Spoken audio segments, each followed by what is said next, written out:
semuanya, selamat datang di podcast D2. Kenalin, aku Eva, dan hari ini kita akan membahas sesuatu yang mungkin dari kalian juga sudah pernah merasakan atau pernah mengalami. Karena hari ini kita mau membahas ketombe.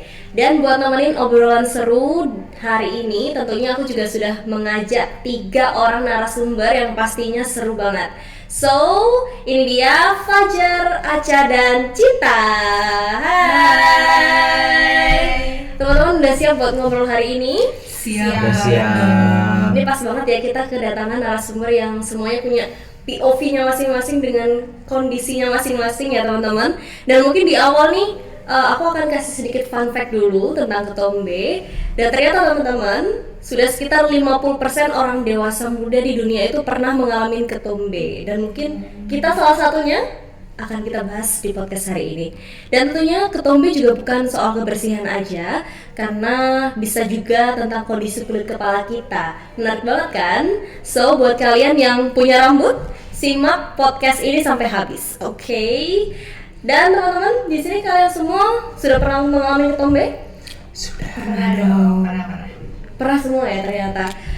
Yang kayak gimana nih ketombe? Karena setahu kita kan ada yang ringan, ada yang mungkin sedang, sedang itu kayak tengah-tengah, ada juga yang lebih parah lagi ya, berat gitu. Nah kalau dari kalian sendiri gimana nih? Aku kayaknya sedang sih. Sedang? Wah, oke. Apa bawah sedang ada ya? Sedikit ketombe. Oke, kalau aja? Aku juga kayaknya nggak separah itu, nggak yang sampai kelihatan gitu, tapi aku pernah berketombe. Oke, kalau Cina? Kayaknya antara ringan sampai sedang deh. Yes, gitu. Oke, jadi kurang lebih ringan sampai sedang lah ya untuk yang hari ini. Kalau dari kalian sendiri menyadari ketombe itu penyebabnya apa? Dari Cita deh. Kalau aku mungkin penyebab ketombe itu pastinya kalau berdasarkan pengalamanku ya, itu karena yang pertama penggunaan styling produk. Karena kan rambutku itu keriting ya. Nah jadi kan perlu produk lah buat kayak bikin lebih kelihatan gitu katanya kayak sekarang ini. Oke. Jadi biasanya aku pakai hair mask kayak gitu-gitu kan, dan biasanya aku pakainya itu juga lumayan banyak. Nah karena lumayan banyak itu juga bisa jadi itu pemicu ketombe, karena biasanya aku langsung akhir-akhir ini itu langsung kayak kerasa gatal gitu kan waktu di kelas, terus kayak muncul binti-binti waktu aku lihat di cermin kayak binti-binti putih, terus apalagi kalau disisir kayak jatuh. Terus mungkin itu juga bisa jadi penyebabnya ya. Terus kayak lagi satu mungkin jarang keramas, karena kayak aku berusaha untuk maintain tetap curly-nya tetap stay gitu kan. Jadi kayak aku berusaha untuk meminimalisir frekuensi keramasku biar kayak ya nggak hilang lah curly-nya. Oke, kalau Aca mungkin? Kalau aku karena aku nih berhijab atau hijabers ya, jadi kayak aku tuh dulu kurang aware banget sama rambut aku karena kan nggak kelihatan orang ya. Jadi aku tuh mungkin kayak frekuensi keramasku tuh kurang, nggak yang rutin keramas. Terus kalau misalnya kalaupun habis keramas pun itu aku nggak yang sampai kering dulu baru mau pakai hijab. Jadi kayak rambut masih lembab itu aku udah pakai ciput, udah pakai udah pakai jilbab. Nah itu udah ini sih kayak bikin lembab dalamnya gitu. Bikin bau. Banget itu ya teman-teman. Oke, kalau Fajar gimana nih? Kalau aku kan biasanya kan pakai hair clay. Oke.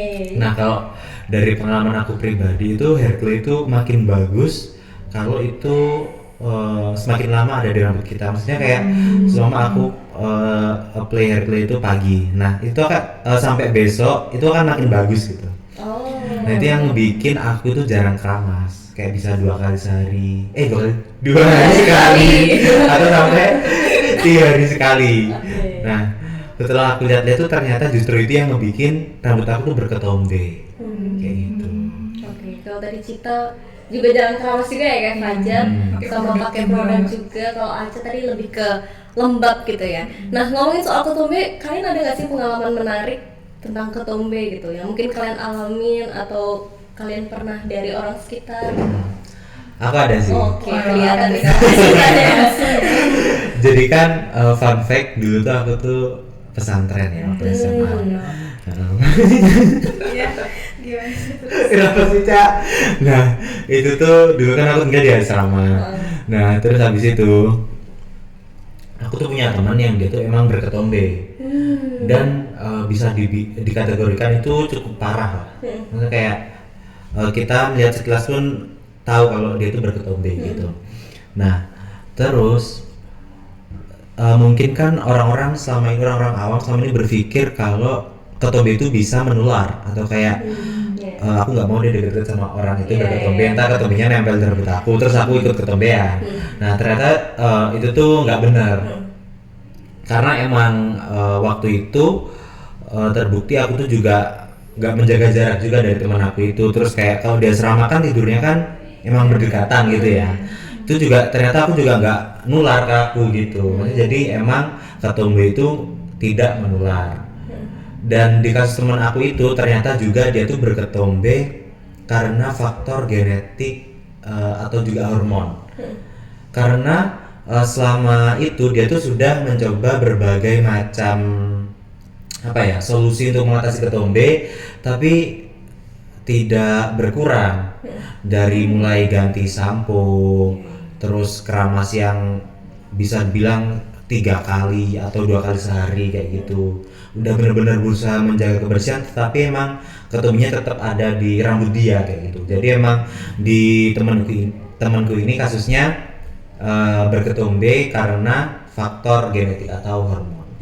Oke, menarik ya, ini new information juga buat kita bahwa ketombe nggak menular ya teman-teman. Dan aku emang pernah baca sih kalau misalkan emang ketombe itu nggak menular karena ya itu sesuai dengan kondisi kulit kepala masing-masing. Ada yang cenderung lebih sensitif, ada yang ya udah normal-normal aja, jadi mereka lebih tahan gitu ya, maksudnya terhadap ketombe dan lain sebagainya. Terus juga tadi faktor genetik benar itu juga bisa berpengaruh, dan dari hormon pun juga bisa berpengaruh terhadap terjadinya ketombe.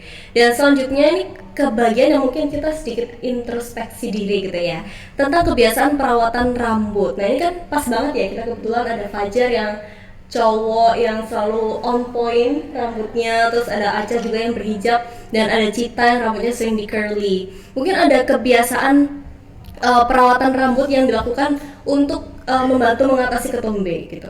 Dari Cita mungkin. Biasanya kalau udah ketombean itu aku langsung pakai sampo anti ketombe. Oke. Karena itu pastinya menurutku kayak lebih cepat ngatasin ketombenya kan dibanding pakai produk yang non ketombe gitu. Nah terus selain pakai sampo anti ketombe, aku juga tetap pakai hair mask. Karena biasanya kalau pakai sampo anti ketombe kayak hasilnya bakal kusut-keset gitu ya. Nah biar tetap lembut, lembab gitu, aku biasanya pakai hair mask kayak gitu. Nah karena juga setelah aku cuci rambut itu kan aku perlu nge-styling ya pakai sisir. Nah itu harus dalam keadaan lembab, jadi kayak dalam keadaan basah itu aku baru styling. Terus aku pakai hair styling kayak hair mask contohnya. Nah itu setelah pakai hair mask styling gitu baru aku dry dan pakai vitamin rambut buat ngejaga rambutku biar tetap sehat lah gitu. Tapi lumayan baik ya Cita, kamu ngelakuinnya setiap hari kah atau gimana? Ada frekuensi tertentu yang kamu? Jujur, aku emang agak mageran ya orangnya. Jadi kayak biasanya aku cuci rambut tuh kalau ada waktu kayak misalkan aku kelas siang. Jadi kayak aku biasanya sebelum kelas siang tuh cuci rambut gitu kan. Karena itu kayak takes time banget. Itu biasanya rata-rata 2 jam aku bisa selesai gitu siap-siap. Lama ya? Benar-benar. Kalau Aca gimana? Nah kalau aku karena aku berhijab, sekarang juga aku udah mulai aware. Jadi sejak aku berketombe dulu itu aku langsung sama kayak Cita tadi, aku pakai sampo anti ketombe, terus aku juga pakai hair mask gitu. Terus aku pastiin banget juga kalau misalnya mau berkegiatan itu aku pastiin kalau rambut aku tuh 100% kering, jadi nggak lembab lagi kayak gitu sih. Oh iya benar sih. Kalau Fajar? Kalau dari aku ini tadi mengatasi ketombe perawatan. Kalau perawatan aku biasanya tuh pakai ini, pakai Macarizo hairspray. Aku nggak tahu ya, dia tuh emang ada vitamin untuk rambut atau apa, tapi aku pakai dia tuh karena wangi aja. Oke. Jadi aku pakainya itu doang sama sampo sih. Sampo biasa. sampo biasa. Oke. Nah, kalau nggak salah ya teman-teman, aku sering lihat Fajar itu di Instagramnya, dia itu sering upload story lagi olahraga. Atlet-atlet. Iya, atlet kayaknya dia nih. Ngeri-ngeri. Olahraga apa aja sih Fajar biasanya? Biasanya, kalau biasanya tuh Jangan malu Jan. lari, Iya, lari. terus pedal, Berenang. juga baru sekali kemarin Kalau berenang tuh apakah bisa melakukan ketombe? di kolam gitu ya. Gitu ya, dengan kapalnya. Nah, Oke. kalau misalkan olahraga tuh kan biasanya justru bikin rambutnya itu cepet berkeringat dan jadi lepek. Nah, kamu caranya tuh gimana sih supaya nggak ketombean? Sebenarnya kalau dari aku sendiri tuh kurang bisa untuk mengimplementasikan ini. Tapi sebenarnya ada tips dari aku kalau kalian tuh sebenarnya suka olahraga tapi nggak mau kayak ketombean gitu. Nah, kalau kita olahraga kan biasanya kan kita kan berkeringat, otomatis kan kayak minyak di kepala kita juga lebih banyak gitu kan. Nah, apalagi aku kan biasanya kalau olahraga kan malam hari ya. Jadi kalau udah selesai olahraga tuh aku sampai kos tuh biasanya aku pengennya langsung tidur, kayak udah capek gitu kan. Nah, terus habis itu aku tuh baru keramas tuh paginya, baru bersih-bersih tuh paginya kayak gitu. Nah, padahal yang bener tuh kalau bagusnya kita tuh setiap habis olahraga tuh langsung bebersih, langsung mandi, langsung ramas gitu supaya kebersihan kulit kepala kita tuh terjaga kayak gitu. Jadi untuk kemungkinan ketombe itu akan lebih kecil. Oh, oke, benar sih. Jadi yang penting sebenarnya bukan ini ya, nggak yang susah gitu ya caranya, tapi lebih ke menjaga kebersihan rambut aja. Kalau dari kalian ada yang suka olahraga nggak? Jujur aku nggak suka sih. Oh, nggak suka di kos aja kalau Oh, iya, tidur bisa di kos. tiduran. Kalau lari dari parkiran ke FF termasuk olahraga. Termasuk. Oh iya bisa jadi. Apalagi kalian naik motor ke kampus ya? Iya. Iya, pakai helm, apalagi Surabaya panas banget ya. Itu Bener. pasti sering bikin rambutnya jadi lepek, terus berminyak, berkeringat dan lain-lain lah pokoknya. Nah, mungkin kalian bisa kasih apa ya, tips and trick mungkin ke teman-teman semuanya yang lagi nonton. Barangkali mereka ada juga yang sedang mengalami ketombe. Tips simple aja yang bisa diterapkan sehari-hari. Dari siapa nih? Aca mungkin. Oke, dari aku dulu nih ya. Mungkin buat teman-teman nih yang nonton, apalagi yang relate sama aku, kita yang hijabers nih. Kita emang kayak rambut kita nih nggak kelihatan ya sama orang luar, tapi kita juga harus lebih aware juga sama rambut kita. Jadi pastiin banget kalau sebelum berkegiatan kalian nih misalnya keramas, itu harus banget kalian keringin 100% kering, baru kalian boleh pakai ciput, baru pakai jilbab kayak gitu. Terus selain itu juga mungkin ada perawatan rambut yang lain yang bisa kita pakai, kayak pakai hair mask dan lain-lain gitu sih. Oke, bagus nih tipsnya. Kalau Cita gimana? Kalau tips dari aku itu ya kurangin frekuensi ininya lah, pemakaian produknya. Kayak misalkan nih, nggak yang harus kurangin banget sih, tapi kayak misalkan kamu menggunakan produknya 2-3 hari berturut-turut, apalagi itu pakai di kulit kepala, itu kan pastinya bikin ketombe yang menjadi-jadi ya. Nah jadinya ya kalau dari aku sih kurangin kayak apa ya, dengan cara kalau misalkan udah stay on point nih curly-nya, nah itu bisa pakai hair cap gitu guys. Oh. Gitu ya girlies. Girlies. Pakai hair cap, sama Hair cap. Iya, beda ya guys, beda. Jadi pakai hair cap, terus itu dipakai buat tidur.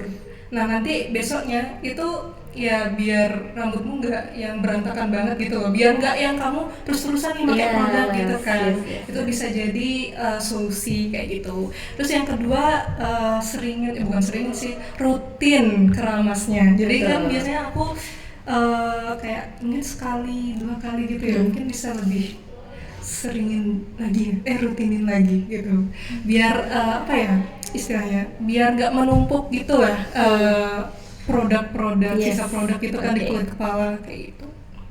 Kalau dari Fajar terakhir? Kalau dari aku mungkin pengalamanku juga ya, dulu tuh aku juga pernah ketombe karena ganti sampo. Ya betul. Jadi karena aku FOMO, karena temanku pakai sampo baunya wangi banget, terus aku ikut. Nah pas aku nyoba ternyata di aku tuh justru bikin ketombe kayak gitu. Jadi menurut aku kalau memang kalian berketombe, coba kalian cari produk sampo yang memang cocok buat kalian gitu. Kalau kasus temanku tadi sebenarnya dia tuh cocok kalau pakai ketoconazole. Tapi ternyata ketoconazole tuh mahal kayak gitu. Jadi dia tuh pakainya Selsun atau enggak sampo anti ketombe lain yang emang dia tuh nggak seampuh ketoconazole di temanku. Jadi untuk saat ini dia tetap berketombe, tapi emang udah berkurang.